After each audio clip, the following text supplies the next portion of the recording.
Thanks for listening to the Children's Hour podcast. You can also subscribe and get early releases of our show at patreon.com/thechildrenshour. You know, the Children's Hour is not free to produce, and you could really help us out a lot by making a contribution today. We're a nonprofit organization, so all donations are tax deductible. Go to childrenshour.org and click Donate. Thank you so much.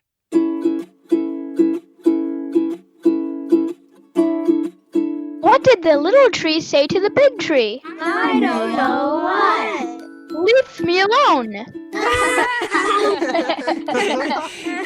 It's time for the Children's Hour. Kids Public Radio.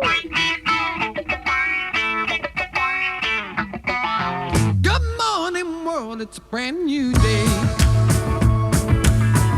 I'm packing my bags and I don't know way. I'm moving my legs and my city tired bones. I gotta get away from the busy man's bones. Down in Malibu where the living is so wild and free. If you wanna get happy, then people come along with me. Blue Mink with Good Morning Freedom from the anthology here on the Children's Hour. Hello, this is Katie Stone, and I'm so happy to be with everyone today, including our terrific crew. Hello, crew. Hi. Who's with us today? Hi, my name is Octavia. And my name is Corbett.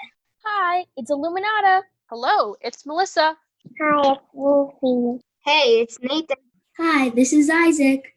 Hello, it's Amadeus. Hello, it's Zen. Hi, it's Nathaniel. Hello, it is Lucas. Hello, this is Daniela. So, everyone, how's it going? Is everyone enjoying their summer? Not really. Not really. So far, it's been busy, but it's Well- been enjoyable for me. Our summer's been actually going pretty good so far. Isaac, why aren't you having fun with your summer? What's going on? Once in a while, we go to the camp, like maybe once every week. When my dad has to do an important phone call or something. We go to a summer camp, which is pretty fun. But it's just kind of a weird change for me. It's not bad, but it's weird because I usually do so many things in the summer. And the COVID-19 is really annoying.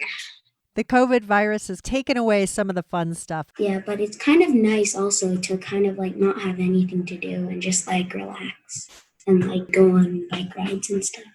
My summer is going pretty well. I've lifeguard. I've been doing shadow sessions with another lifeguard and seeing what it's like to be on stand, watching the water and watching people not die. Saving their lives. You're guarding their lives, Melissa. So far, it's going pretty good.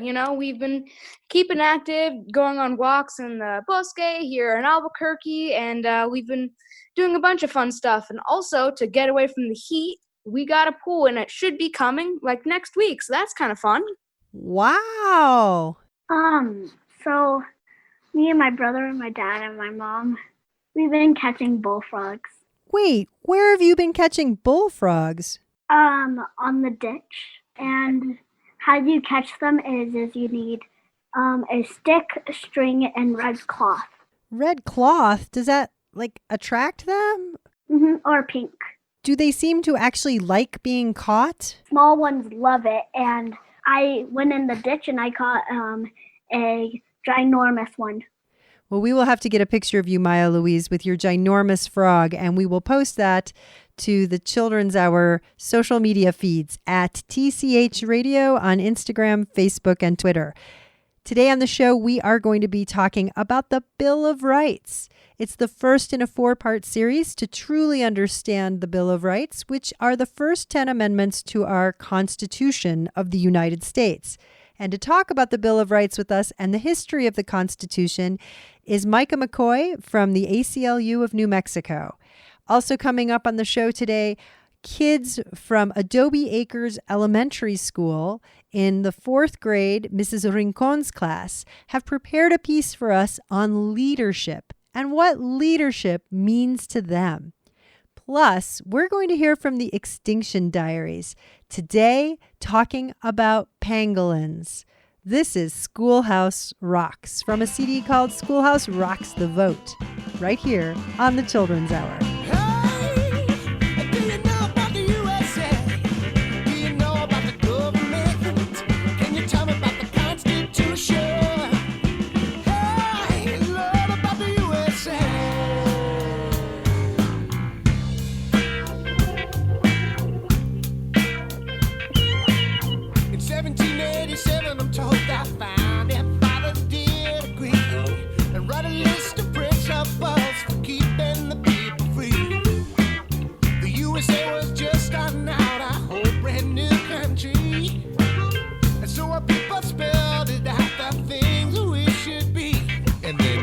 Principles down on paper and called it the Constitution.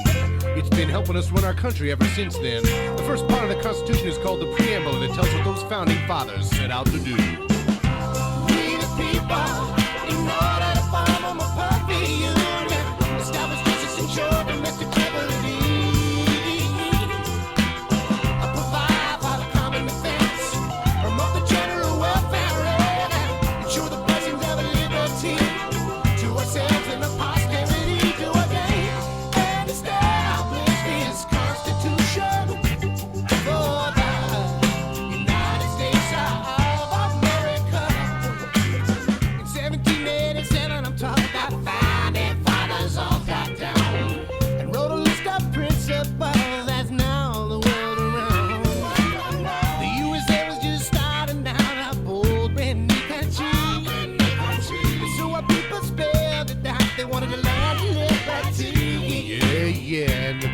goes like this. We the people, in order to form a perfect union, establish justice, ensure domestic stability, provide for the common defense, promote the general welfare, ensure the blessings of liberty to ourselves and our posterity, to obey and establish this Constitution.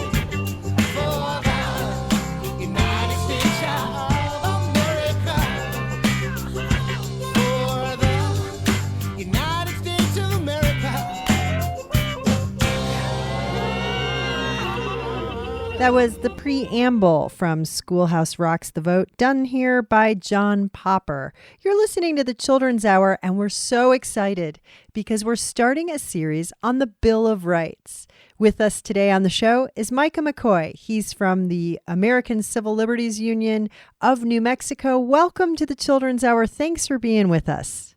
Thank you. I'm really excited to be here. Why do we have a Bill of Rights? What is it? What's the history behind it? The Bill of Rights is the first 10 amendments, or amendments means like changes or additions to the United States Constitution. And that's kind of one of the cool things about our Constitution is that it's still a work in progress. Whenever we see something that we need to tweak or add on to, we have a process for changing that Constitution to create a better country, a country that's more free and open to everyone, a country that's more fair.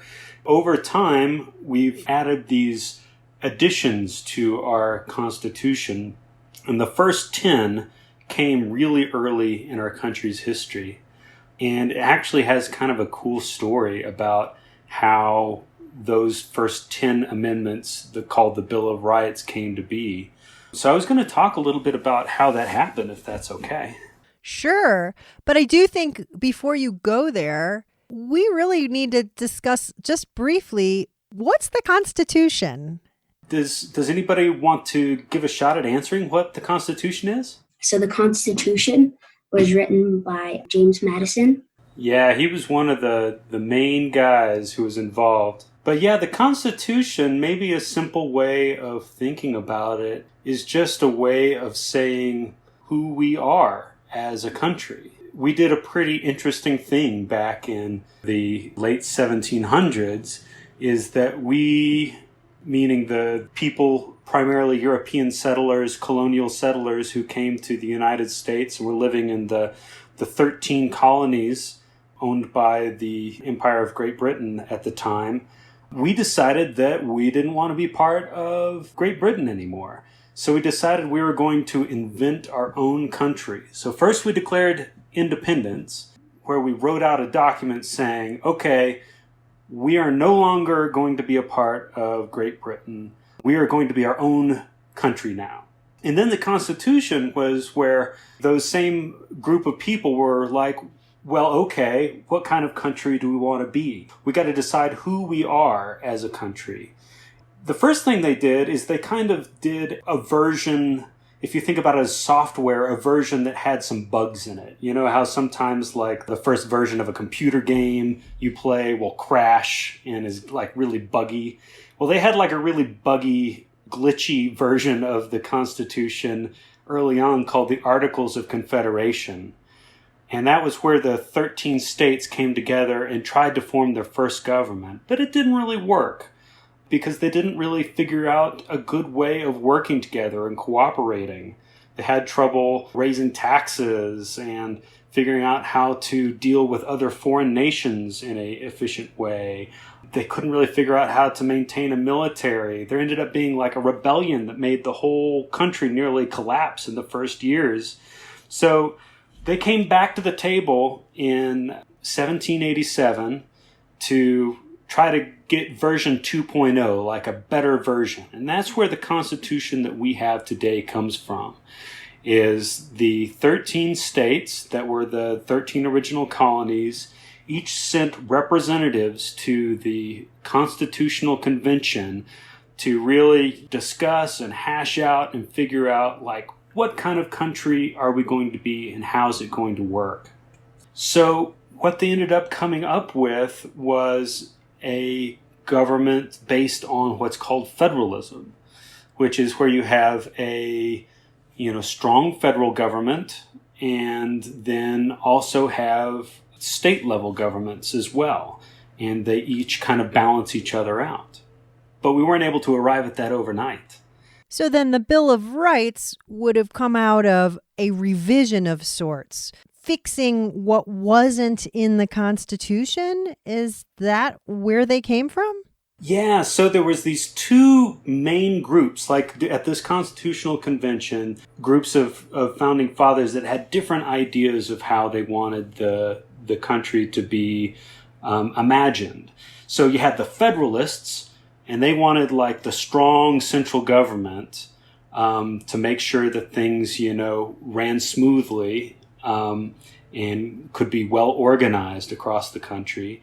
And then you had the Anti-Federalists, which these people were kind of freaked out by the idea of a really strong central government because, remember, we had just declared independence from, this king over in England who, everybody back then thought was a big bully with his strong government.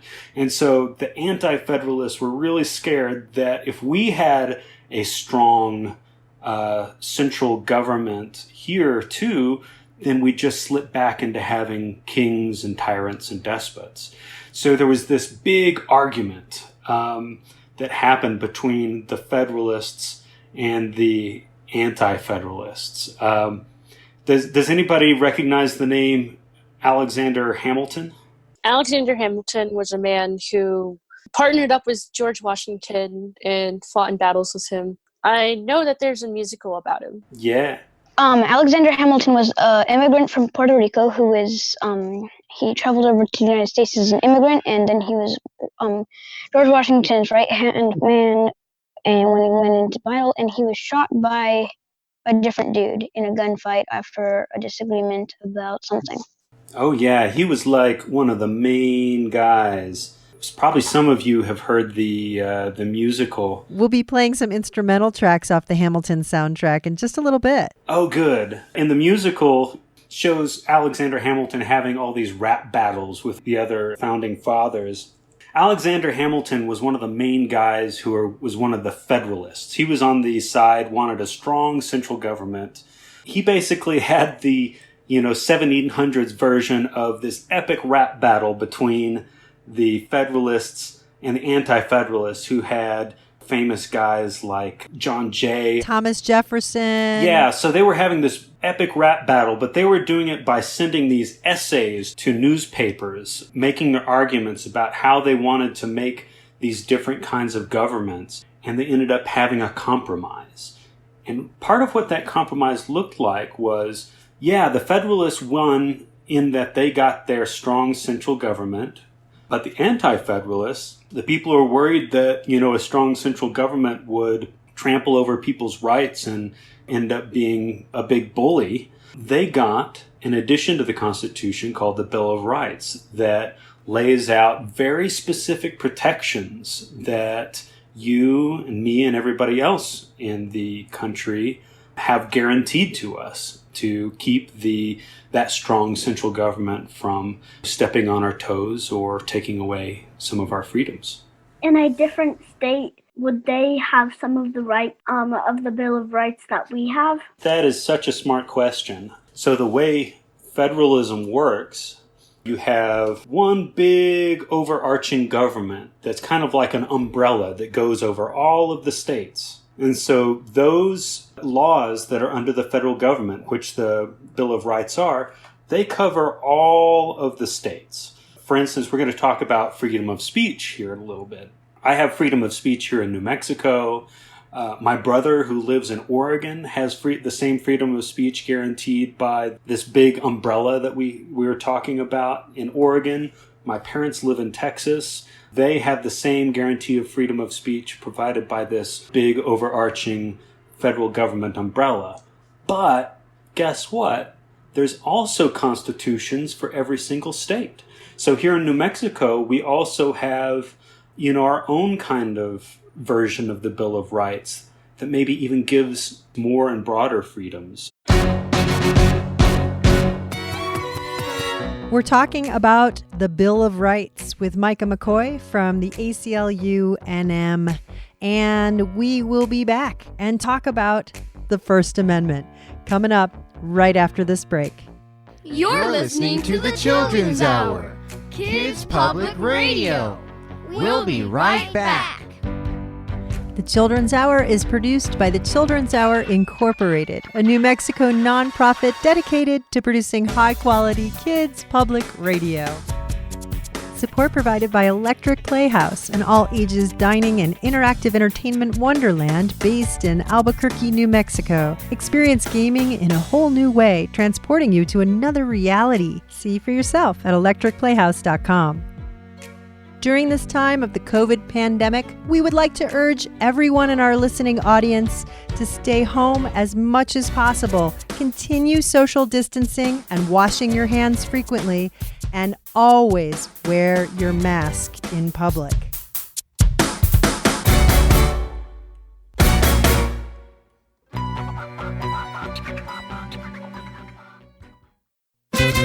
Now I'm a peaceful man, I do the best I can, and I don't go picking fights.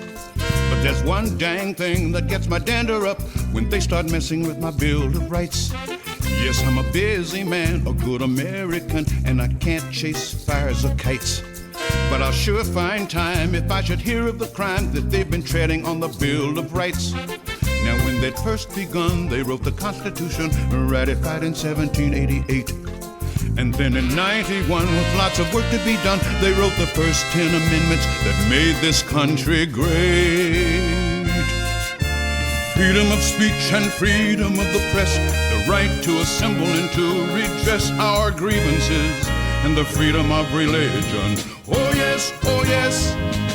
Privacy and freedom from search, and the right of trial by jury, and other rights to be reserved to the people.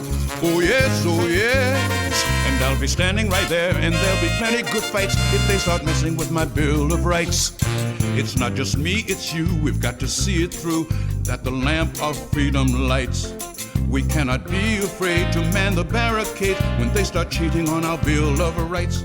And when you lay your head on your sleeping bed, just remember this advice. The price of liberty is eternal vigilance. Keep an eye out for your Bill of Rights. Freedom of speech and freedom of the press, the right to assemble and to redress our grievances, and the freedom of religion. Oh yes, oh yes. Privacy of freedom from search, the right of trial by jury, and other rights to be reserved to the people. Oh yes, oh yes. And I'll be standing right there, right in the middle of the fight, when they start messing with my Bill of Rights. Now the British have their Magna Carta, and the colonists have their charter. Well, we got something that's a talk of the world, and that brought us to the heights. Hooray! It's the Constitution and the first 10 amendments that they call the Bill of Rights. Now I'm a peaceful man, a good American, and I won't go picking fights. But there's one dang thing that gets my dander up when they start messing with my Bill of Rights. Freedom of speech and freedom of the press and freedom of religion. Oh yes, oh yes. Take care. Don't let them cheat you on the Bill of Rights. Beware you don't go messing with my Bill of Rights. Amen. Grady Tate from Schoolhouse Rock's The Vote here on the Children's Hour. And we are talking about the Bill of Rights. Finally, into what some say is the best of all, the First Amendment, with Micah McCoy from the ACLU New Mexico. Micah McCoy, can you talk about the First Amendment? Yeah, this is just about everybody's favorite amendment because it gives us so much. And it's actually pretty short. It's only like one sentence long, but there's a lot packed in there. Micah McCoy, read that First Amendment and let's see if we can tell you what we think it means. Okay, here we go. The First Amendment to the United States Constitution. Congress shall make no law respecting an establishment of religion, or prohibiting the free exercise thereof, or abridging the freedom of speech, or of the press, or of the right of the people peaceably to assemble, and to petition the government for a redress of grievances. Okay, crew, what do you think it means? Daniela, let's start with you. I'm pretty sure it means that the governments cannot have a say in what we believe, like religions, and they cannot stop us from expressing our opinions. It means the press, so I guess you can write anything in a newspaper that you want, a newspaper article. There's nothing that someone says oh, you can't write about this, you can't post an article about this. It also mentions freedom of assembly. So you can assemble people, come together. I think it means the government does not have any say in what they think about the government, their religion, their speech. Pretty much, you're free to have your own ideas, own opinions. Okay, Micah, how did we do? You did really great. You got almost everything in there. So I'm going to come up behind and maybe talk a little bit about each part of it. When we break the amendments up, sometimes we talk about clauses, and that's just a fancy way of talking about each little section of this. So we're going to break them into the different clauses. So the first one is the Congress shall make no law respecting an establishment of religion. Now, that's the clause that gives us freedom of religion here in the United States. Was that a reaction to the British government being run by a religion? That was kind of the standard. That was normal for that time period in Europe, is just about every government had an official religion. And it could be a big problem if you weren't in that club, if you weren't a member of that official religion. You would sometimes not get as many advantages as people in that official religion. Sometimes you could even be thrown in jail. And there was often these really bad wars between people that followed different religions that went on sometimes for generations. So a lot of people who came over as settlers in the United States were trying to get away from, people telling them that they couldn't believe or pray or worship in the way that they wanted to. One of the first things that they wanted to do was make sure that everybody was free to worship, pray, believe, or not believe in whatever way they wanted to. And so that's why they stuck that right up front. Since we are allowed to practice our religion, what do you think about kids practicing their religion during school? If you go to a public school, who runs a public school? The city? The government? Yeah, it's the government that's responsible for a public school.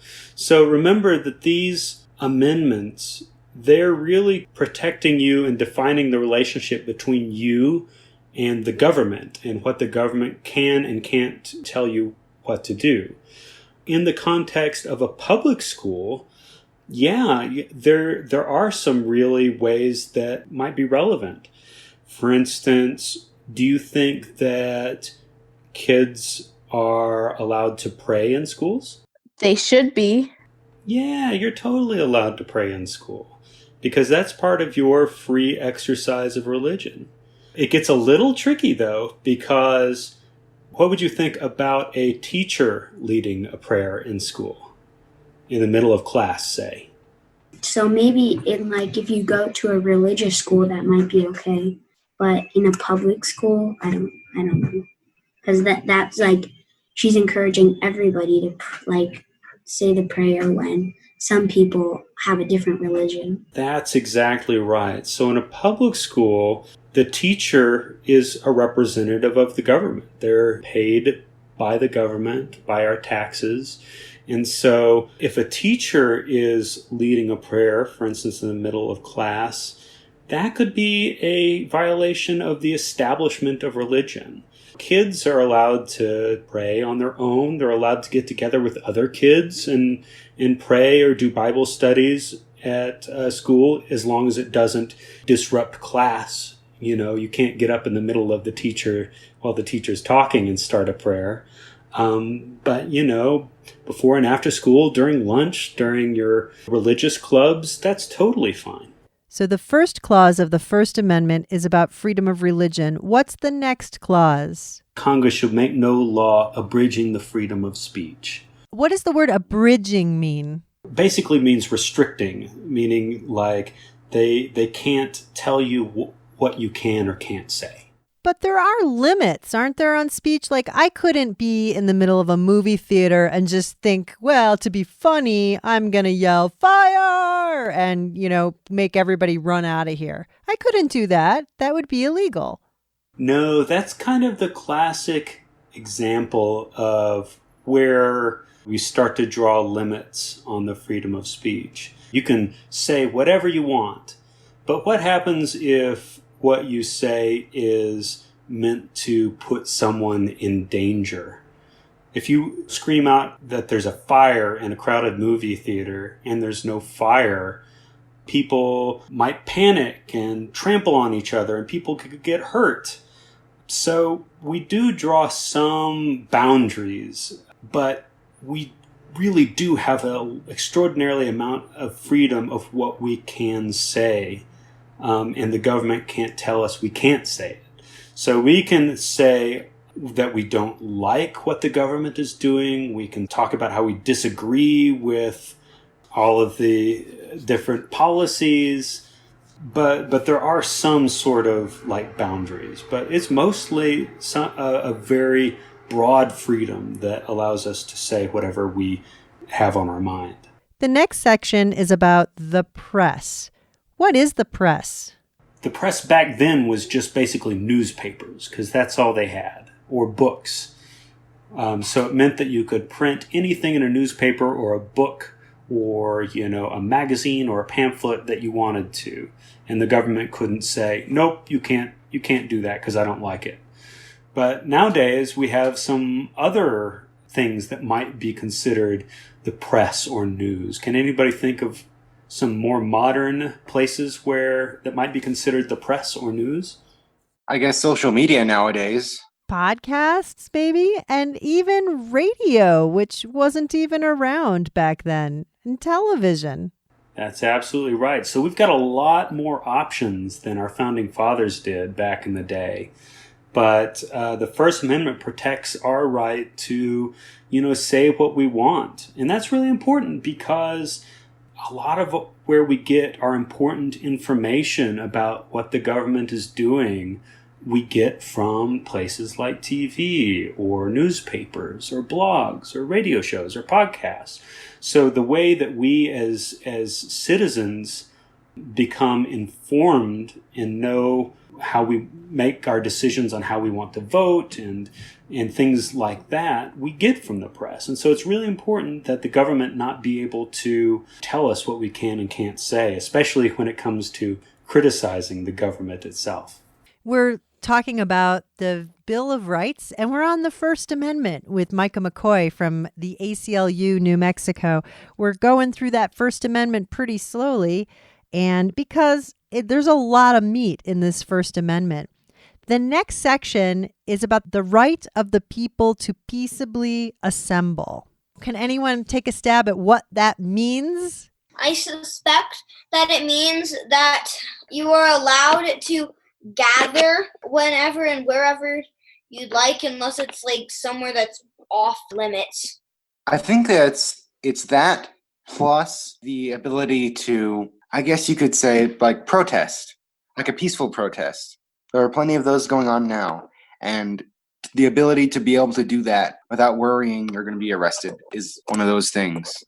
It covers even more stuff. Protests, absolutely. But it's not just protests. It's other assemblies like political meetings. You get together with a group of people to create a petition or something like that. And there's also another part of this that has been interpreted by the courts, and that's association. So not only can you assemble, but you can be a part of different groups. You have the freedom to be a part of different groups like political parties or clubs or social groups and organizations. And that by associating with those groups, you have the freedom to do that without having the government punish you for that. Are any of our Bill of Rights under attack right now? The one answer would be no. They're not trying to take away amendments. They're not trying to take the words and the text out of the Constitution, really, because that's really hard to do. There's a big process, and it's not very realistic to do that. However, people are constantly trying to get away with breaking these rules, and governments do it all the time. And that's part of the reason that the ACLU exists. If we see somebody's freedom of speech being taken away, if we see somebody's freedom of religion being violated, we step in and we file lawsuits and we tell the courts, hey, look, this bad thing is happening here. We need you to stop it. And so we try to get the courts to come in and stop people from the government from taking away your rights. Because they're always somewhere, someplace. It's always happening. Because these freedoms are something that we always need to be very watchful to make sure that they don't slip away. And we have to constantly fight to make sure that we keep them. Micah McCoy is with the ACLU of New Mexico. And thank you for being with us, Micah. We're going to see you next week when we're going to discuss the Second Amendment and the Third Amendment. We're going to get through all 10 amendments in our Bill of Rights series this month. Coming up, we're going to hear from kids at Adobe Acres Elementary School with a project that they did for us on leadership. And in just a minute, you're going to learn about the pangolin right here on the Children's Hour. We have a lesson that we want to teach, to let everybody know from west to east. We don't want to sound like we're trying to preach, but you're never going to take our freedom of speech. The world is going round and round.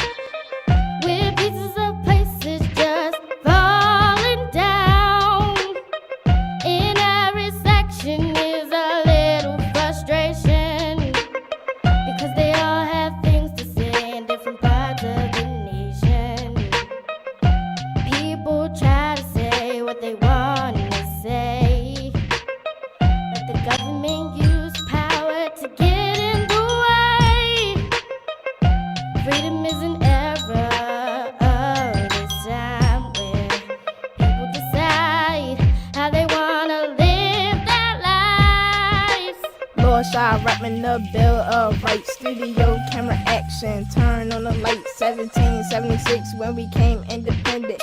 Freedom of speech, man, that's the First Amendment. Freedom of religion, press, and speech. Listen while I rap so I can teach. Army in the Navy, fought for my country. Shy born, paid US, getting money, and I believe in music cause you know how I use it. Never gonna fraud and it'll be concluded. Don't say nothing slick or you have to go. Just keep it to yourself or keep it on the low. We have a lesson that we wanna teach, to let everybody know from west to east. We don't wanna sound like we're trying to preach, but you're never gonna take our freedom of speech.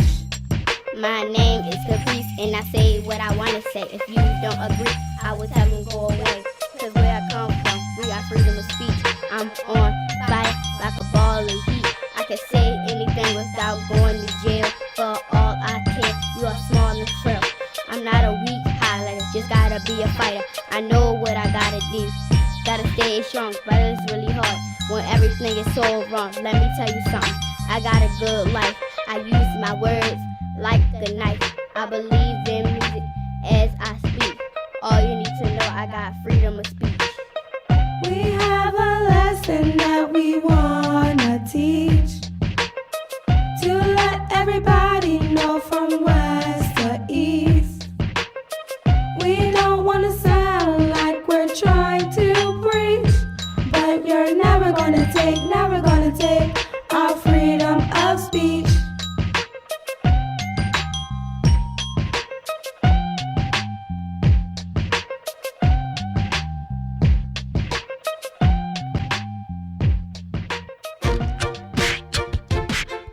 You're listening to the Children's Hour, Kids Public Radio. We'll be right back.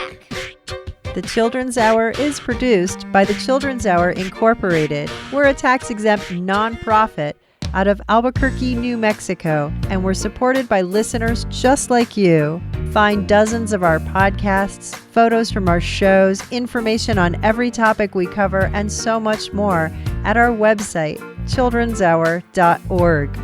The Children's Hour is supported in part by an award from New Mexico Arts, a division of the Department of Cultural Affairs, and by the National Endowment for the Arts. Support also provided by the City of Albuquerque's Urban Enhancement Trust Fund. Extinction Diaries. The most trafficked animal in the world is the nocturnal pangolin. The lizard and armadillo-looking mammal gives birth to only one baby per year.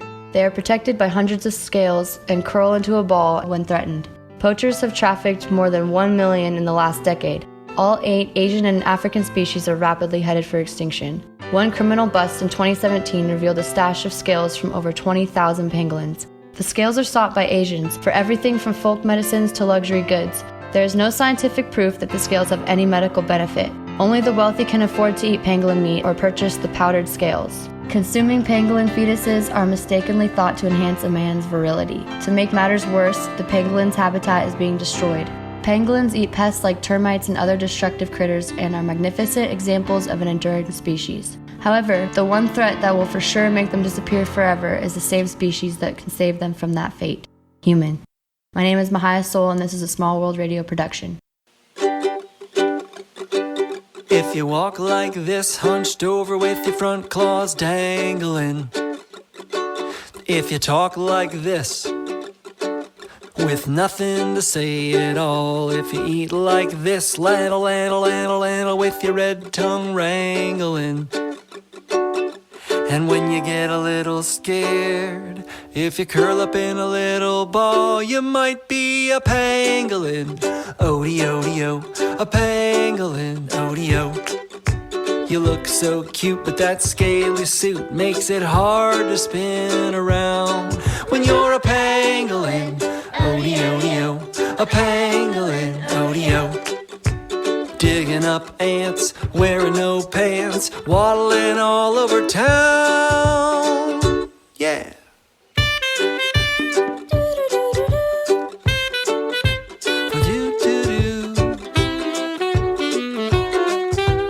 Do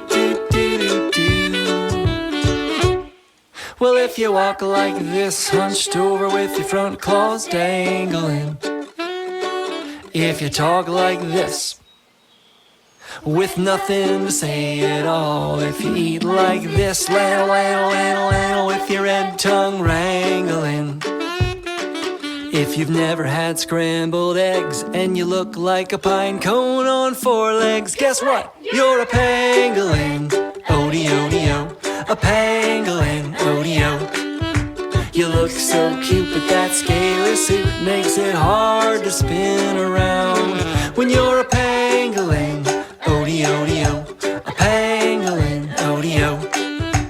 Digging up ants, wearing no pants, waddling all over town. You're a pangolin, odie-odie-o, a pangolin, odie-odie-o, a pangolin, odie-odie-odie-o, yeah. Hi, I'm Marcy Krivinen, a producer for the Children's Hour. Today, I'm happy to introduce you to a group of bilingual fourth grade students at Adobe Acres Elementary School in Albuquerque, New Mexico. They've been studying leadership and what it takes to be a good leader. First, student Leslie describes how their project started. Hello, hola. My name is Leslie from Adobe Acres. When we found out that we were going to be doing a radio program, every student in our class brainstormed their ideas on a circle map. We all got a chance to vote on which ideas we liked most. Once we chose 10 ideas, the people that had those ideas spoke about why they had thought their idea was the best idea.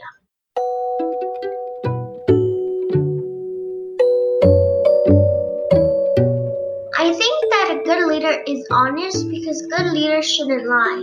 Another characteristic that a good leader has is being happy. Because if a leader is unhappy and doesn't like their job, they might do something wrong. They should also be helpful to everyone. I think Barack Obama was a good leader because he helped a lot of people. He didn't just want what was right for him, he wanted what was right for the world. Leaders need to treat others the way they want to be treated. My teacher said this is called the golden rule. Help people, respect people, work hard, just like Abraham Lincoln did. Hello, hola, my name is Nadine from Adobe Acres Elementary. We don't like when leaders say ugly things about women and other people. Good leaders need to speak clearly so people understand you. Martin Luther King's I Have a Dream speech was amazing. Listen to it. Hello, hola, my name is Kaylee. I go to Adobe Acres Elementary. Leaders need to be creative and active. You have to be creative to solve problems. Leaders solve problems. Hola, my name is Amaya from Adobe Acres Elementary. I think Neil Armstrong was a brave leader because he showed us that we can be brave, bold, and explore everywhere like he did. He went to the moon. Hello, hola, my name is Suhaili from Adobe Acres Elementary. We don't like when leaders say bad things about Mexicans. Great leaders need to be smart because if we need more hospitals, a great leader can figure out where to put them and how to do it. Martin Luther King Jr. was a smart leader because he got different people to like each other and work together. Hi, hola. My name is Alicia from Adobe Acres Elementary School. Don't be egotistical if you want to be a great leader. That means don't think that you're better than other people and don't think you're better than other countries. There are good and bad leaders everywhere. George Washington was a good leader in some ways, but he also had slaves. Slavery is awful. Hi, my name is Dana and I'm from Adobe Acres Elementary. Sona Sotomayor is a great leader. She's a judge and wrote a book that our class read called Speak Up. She's brave. You have to be brave to talk in front of an audience. You have to be brave to speak up.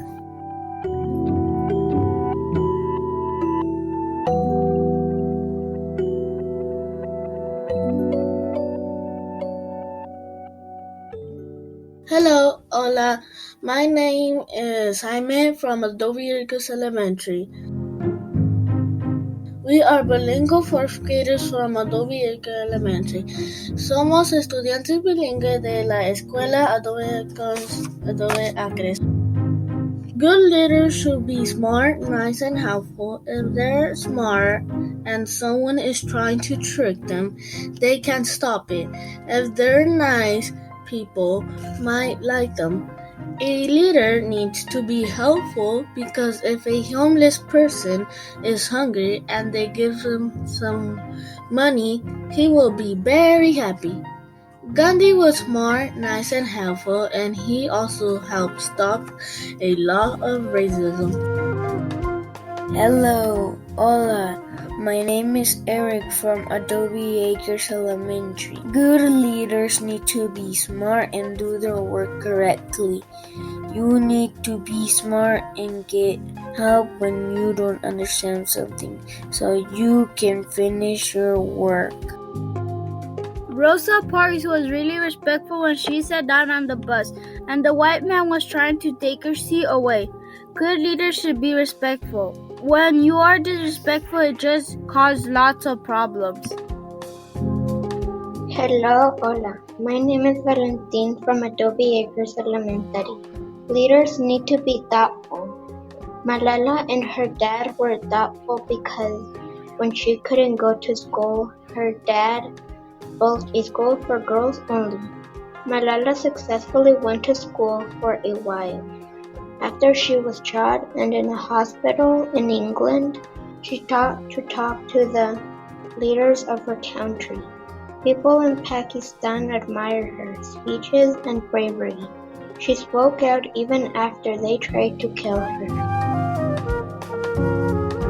That was the fourth grade class at Adobe Acres Elementary School talking about leadership and great leaders.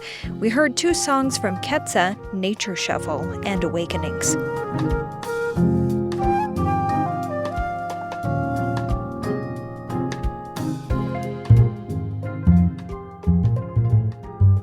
Everybody's talking about peace, but nobody's doing very much about it. Everybody's talking about love, better hurry, 'cause we can't do without it. If presidents and prime ministers and kings and queens and such can't show us the way to a better day, then we can't use them very much. If everybody learning to hate could learn to think instead and understand their brother, if everybody learning to fight instead could learn to live in peace with one another, then the people who hate people would be driven out in shame.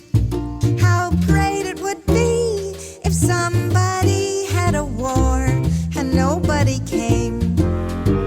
Everybody's talking about peace, but nobody's doing very much about peace. Everybody's talking about nobody's doing very much about it.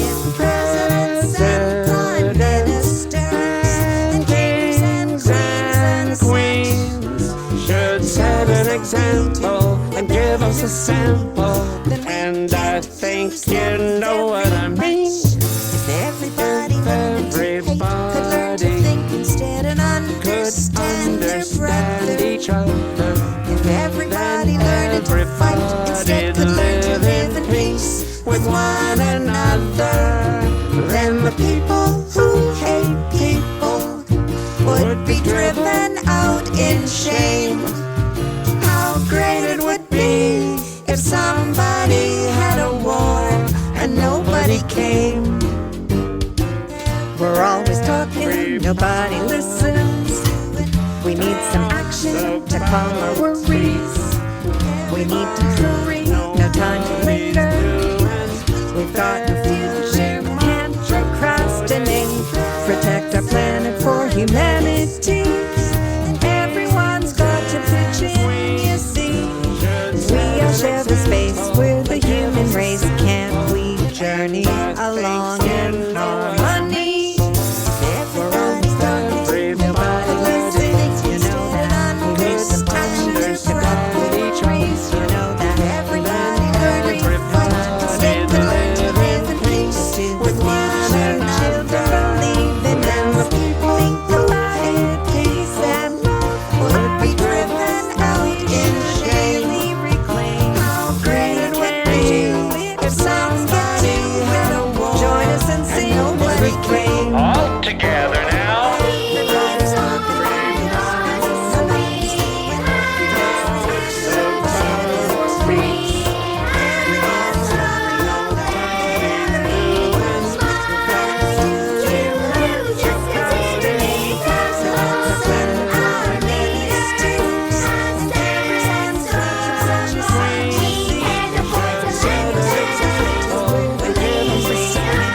Aaron and Brahm with Everybody Talks from a brand new release.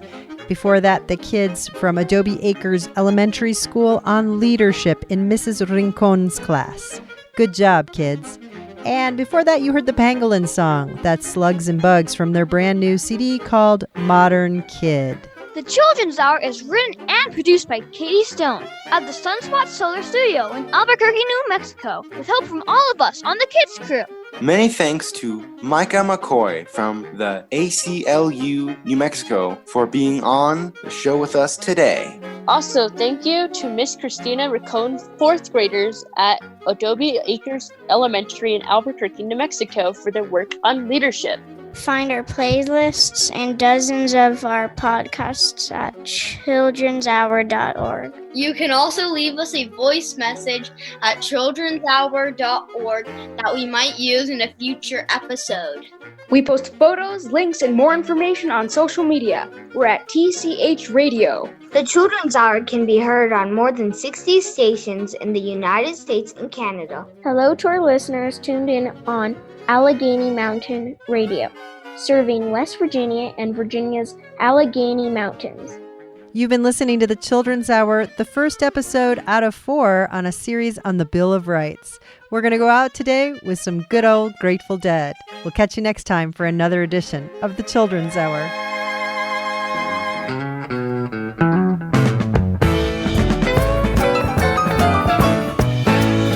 Red and white, blue suede shoes. I'm Uncle Sam. How do you do? Give me 5. I'm still alive. Ain't no luck. I learned to duck. You've been listening to the Children's Hour, Kids Public Radio, produced by the Children's Hour Incorporated, a nonprofit based in Albuquerque, New Mexico. We had support by the City of Albuquerque. We are one Albuquerque. Support also provided by the Laughing Buddha Fund at the Greater New Orleans Foundation and by the Limestone Fund at the Greater Cincinnati Foundation. Support also provided by the Infinite Gesture Fund at the Albuquerque Community Foundation. Our theme music was written by C.K. Barlow. We'll be back next time with another edition of The Children's Hour, Kids Public Radio. I love the Children's Hour.